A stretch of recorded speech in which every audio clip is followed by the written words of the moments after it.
Welcome back. I'm Ann Romer. Next on the feed, the growing popularity of Canadian R&B and how the past is influencing the present. Here's Shaliza Backus. Canadian music continues to grow in popularity, and after artists like Drake and The Weeknd have become global superstars, Canadian hip-hop and R&B have become more prevalent. That wasn't always the case, however.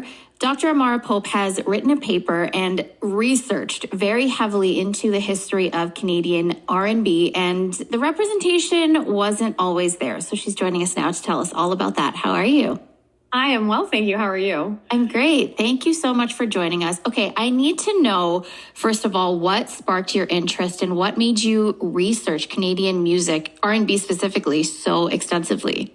Well, I'll give a brief synopsis. My parents are immigrants in Canada, and we moved to a really small town. So the music that I listened to at home, soca, reggae, calypso, R&B, hip hop, none of that was in mainstream airwaves when I was growing up in Canada.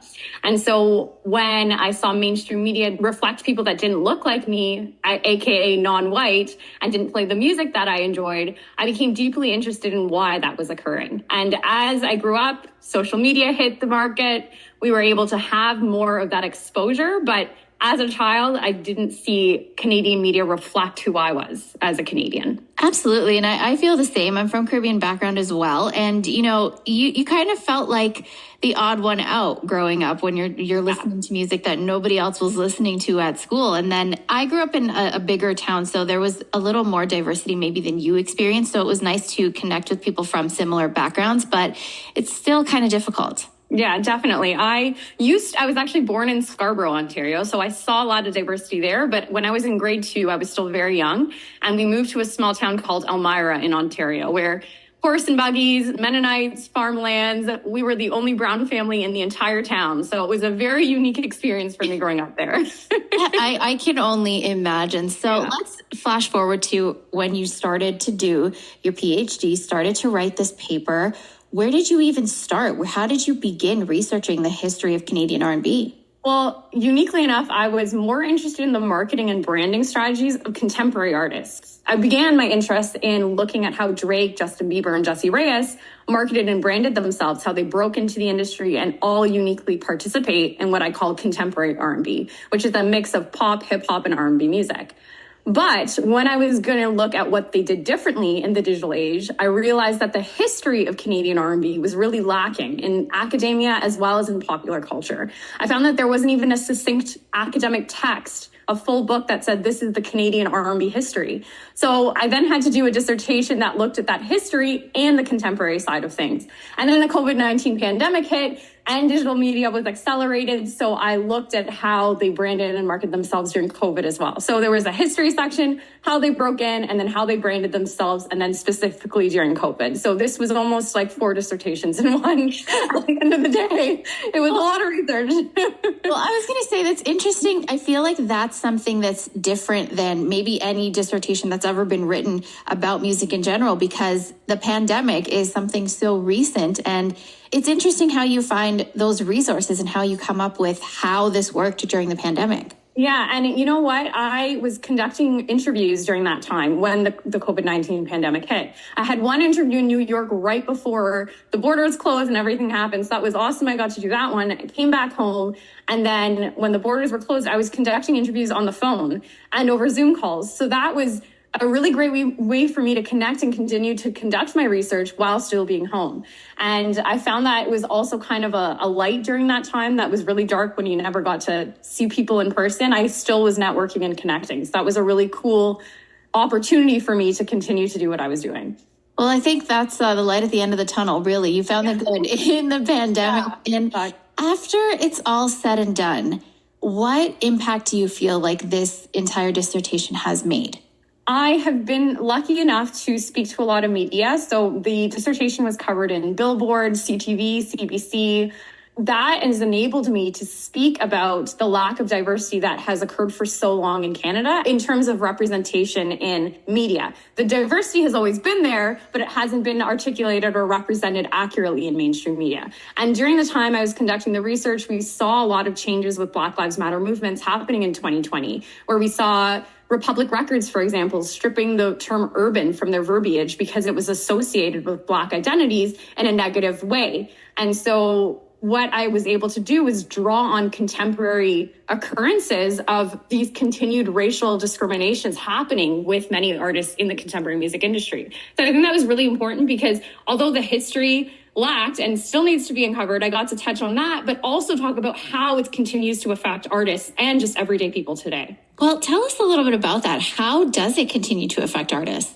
Well, Tyler, the Creator, for example, he won in 2020 the Rap Award at the Grammys. And he stated that it was almost like using the N-word is what the words he used, because when he won that award, he said that although he's genre bending with his music, he's continued to be pushed in quote unquote Black music genre categories. And that was just 2020. And when I go back and conduct my research, I look at how Billboard charts originally started with segregated music genre categories. So they had categories like Black singles, R&B, hip hop, all those genres were traditionally associated with Black identities. So we saw as music genres continued to develop, there were more opportunities for white artists to participate in genres like country and folk and rock, whereas Black artists or colored artists, you could say non-white artists, were pushed and boxed into certain genre categories. And that continues to develop in the way that we perceive or have perceptions of where artists belong in certain genres, although they might be trying to push the box. And that happened with Lil Nas X, where he tried to participate in country music and then was pushed back into hip hop and rap music. So this continues today. We see so many occurrences of it. Today, Beyonce's trying to create country music, and there's been some backlash with that as well. So there still continues to be dominant ideologies or perceptions of who belongs in what based on race. And I think that we need to go to the history and understand why that occurred in the first place and how those dominant beliefs continue to shape our everyday understandings of music. You brought up a good point. That was actually going to bring me to my next question, because Beyonce has a country music album coming out very soon. And her thing was, country music is actually part of Black history. Black people started country music. She's from Texas. She's deeply rooted in the South. And I've been hearing rumors that it was inspired by an experience where she didn't feel welcome. And it seems to have been inspired by when she performed at the Country Music Awards. So what do you think about that? And how do you think this album's going to be received? Well, I think that the diehard Beyonce fans will support her no matter what she does. Same like the Swifties, they support their artists to the end of their days. But going back to that feeling of not belonging, I think that's a regular occurrence when you hear artists trying to break into genre categories that they didn't start off in. And Justin Bieber was one of the case studies I looked at, and he created R&B music as a very small child.